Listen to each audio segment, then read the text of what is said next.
this house here behind me was once the residence of Martin, known as Martin Faddle's of Foghill. It was a man named Martin Faddle, who was married to a woman named Maud Mundley, lived here. Yeah. Now this road on which that we're standing on, commonly referred to as the Foghill Road, it was extended. The old road only came from Carramore as far as Trunalahan, where the traces of the end of the old road can be still seen there, where it turns down into Trunalahan village. From there, as far as Banagher, at least, I'm not sure whether it went down to Clogher or not.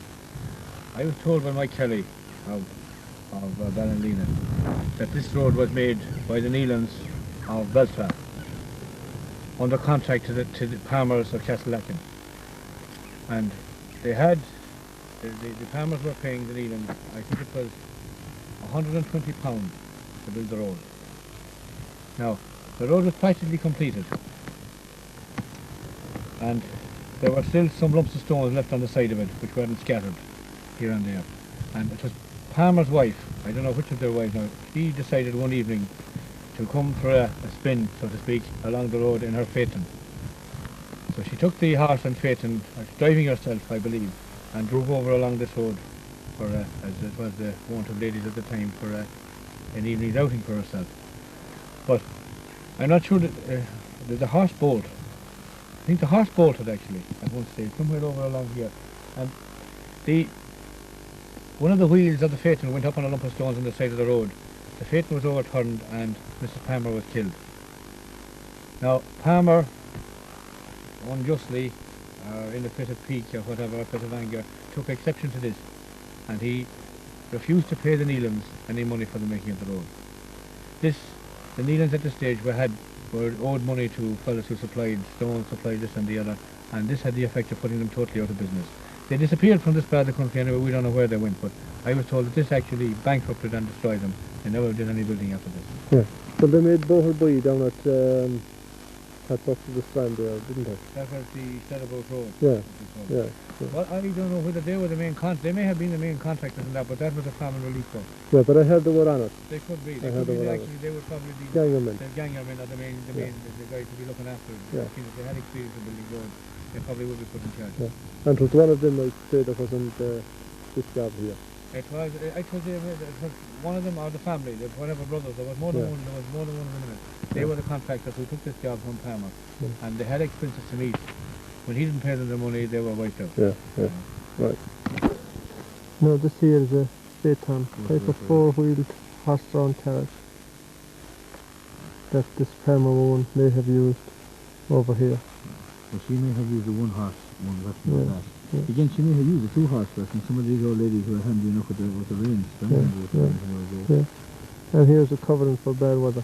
To be pulled up over them like a canopy, I don't know what there was like the first old motor car, so cab. it was a half cover cab. Yeah. Front, you were still exposed in front, but they had cover from the top and the back. Yeah.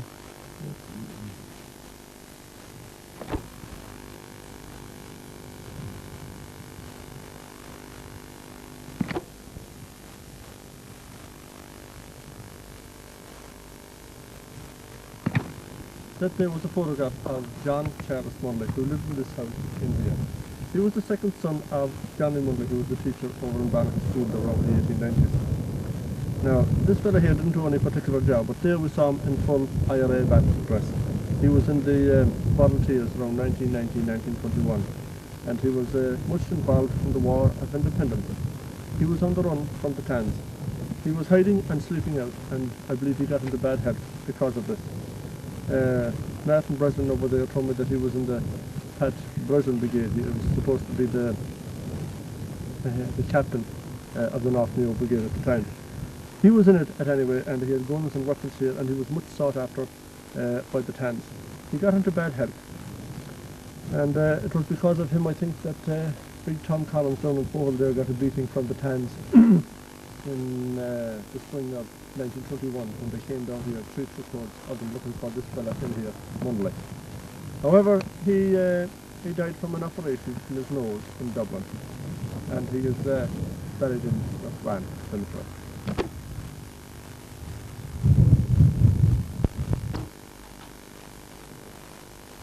Picture of John Charles Malley, and he's buried here in Rough Rand Cemetery.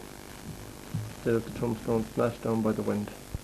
It reads, Lord have mercy on the soul of Kate Malley, who died the 24th of February 1911, aged 50 years, R.I.P., and on the soul of Don Charles Malley, who died 9th of February 1924, aged 26 years, and on her husband John Malley, who died on the 24th of February 1932, aged 72. Now that's the tomb of the McCormicks, and over here is, beside the Kelly tomb, is the tomb of John Charles Malley and the Mulleys. There was the Kelly tombstone. This has been knocked down by the wind. I was just able to read the inscription. He was born in 1898 and he died in 1924. Much sought after by the Tans. Maybe he was involved in the Michael Gilroy brigade, I don't know.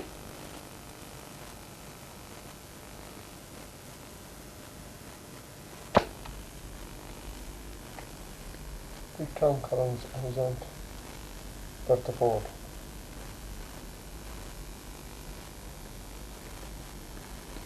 See the little thing they brought.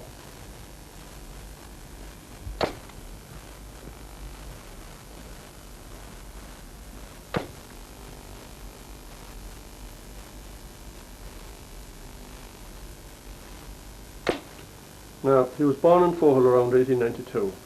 He was a stepbrother of Mike Collins, the carpenter. He joined the Dublin Metropolitan Police, but left after a short time. Around 1914, the year of the First World War, he went to the USA, but he was back again in Ireland by 1917 or 1918. Now, from 1919 until 1921, the War of Independence was on here in Ireland. Now, this man was known as Big Tom Collins, as there was another Tom Collins in the same village, and he was known as Tom Jimmy. There were people in the IRA movement around here, such as George Malley, Tom Moden, John Charles Malley, Mickey Lynn, Pat Breslin, and others. Tom Jimmy was in it also. He was known as Tom Collins too. The Tans came to the village of Foghill in the spring, I think, searching for the IRA members. They were led, I am told, by Captain White.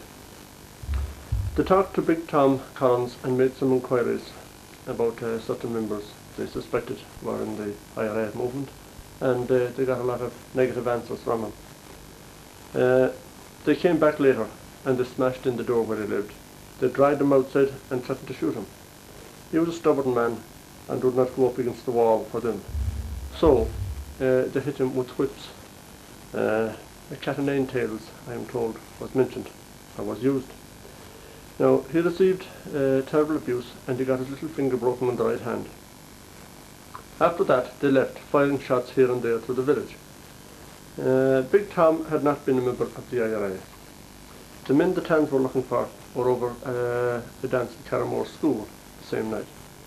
He never received an IRA pension, I am told, either. He died on the 28th of November 1975 and is interred in Rough Rand Cemetery, just inside the main gate. He had a brother, Johnny Collins, in the police force, in our own police force, and he served in Cabra in Dublin. Now, this is John O'Malley talking about the event of Foghill. John is an old man, around 90 years, or 86 or 87, around the 90, and he remembers it, he says, when it happened, kindly, or vaguely, I should say. Something about Big Tom Collins. Oh, sure. All I know about him. He was a good decent man here, and Well, he lived up the road here, didn't he he? lived about how far himself. Yeah. That's what he was. A big man, wasn't Oh, big man. So, 6 foot. he? He was, I believe. Did you ever hear about the man in the Tans came here? I did. Yeah. They talked about on the road and cutting the fire. Did they? I did. In the early hours of the morning. But there I was in the morning. Do you remember it? I do. You were here? I was here. Oh. Who was the searching for? For George Malley. George. Yeah. Had No, you but for Charlie Mundler? Kerala Malley, we used to say. Ah, yeah. Kerala Malley. Yeah. Was there any bones broken or was it cut up? Or Well, there was cut down. was there? There was. Where? Around the face? Around the face. Did they break it? Oh, it's only here. They didn't have to put his clothes at all. Like. Did they not? No. Did they break any of his ribs? Oh, no, I think. No, there was no, but he was marked all over. Was it? He was. What did they hit him with? With some sort of big foot there. Was it? Yeah. Yeah. Was he able to lie down and walk around? Oh, he suffered a couple of days after. Did he? He did. Did he do any work for a couple of He days? didn't.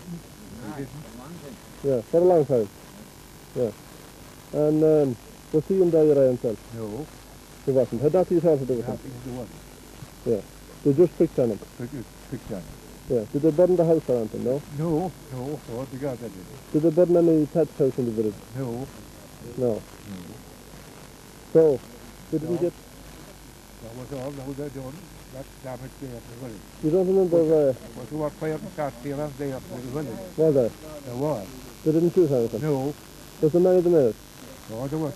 There was three big Took- guys. Was there? There was. Truckload. Yeah. Yeah. That was in what year? 1919, 1920, 1921? Must be 51. Was it? Was it winter time or summertime? Well, winter time. Was it? It was. Winter time. Oh. Well, springtime. Yeah. You don't remember which month? Oh, I don't. Yeah. I don't. Well, do you know much about this Malley that was at the top of the road there? Yeah, but Yeah. I knew well. Did you? I did. Who relation to you as Conway? What's that? Who? Big Tom Collins. Well, who knows? Oh, yeah. Have you any photographs around him? I think Mr. Times. Mr. Hines? Yeah. Do you know where he's buried in the farm? When you go in the gate, which direction do you go? The old Oh, the old gate below? the first one you meet. Yeah, First one you meet. yeah. He's on the right. And his brother, the two of them together. Ah, I see. Tom Collins and John Collins. And John Collins, yeah. John Collins played Was he the only big man of the Collinses? Because there was some, I think, were average. The brother was big. What's that? And then he was I've got this, how much more that was it? He was a big one. Was it? Yeah. Now, would he be the carpenter Collinses or the blacksmith? Right. The carpenter Collins. Ah, yeah. A friend of Mike down here. He was a stepbrother of mine. Of Mike. Ah, yeah. And he lived in with the house where you were up there. Was it slated or thatched that time? Thatched. Ah, yeah. He was never married or anything, no? Yeah. You never heard him talking about that flaking he got from the times that time? Well, I asked him how Yeah. He didn't say much about it, no? Not a lot. Yeah. There was information or nothing, but he wouldn't give it to them on that story. I believe he was a kind of a stubborn, stubborn man. He wouldn't pass it, you know. Well, he was right, in a way. He was. He was. They didn't get what they were looking for. Oh, I know. No.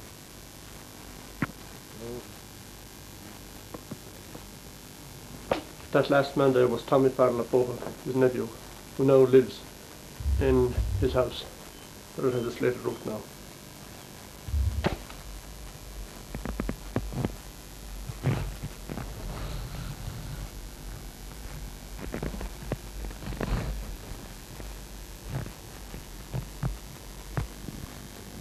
That's Tommy's place.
Well, this here is the Foghill map, and I'm down somewhere under Frank Lanty's house, along the Trunalhan River, looking for Cachong lots.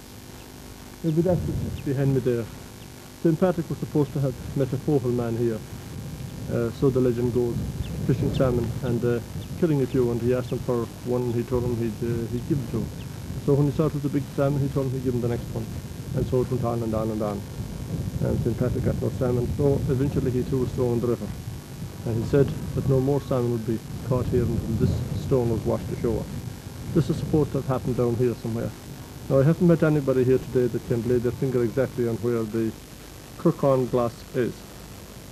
If you was fishing from the river, it would probably be on the bank of the river here somewhere. It's supposed to be free of rushes and beds.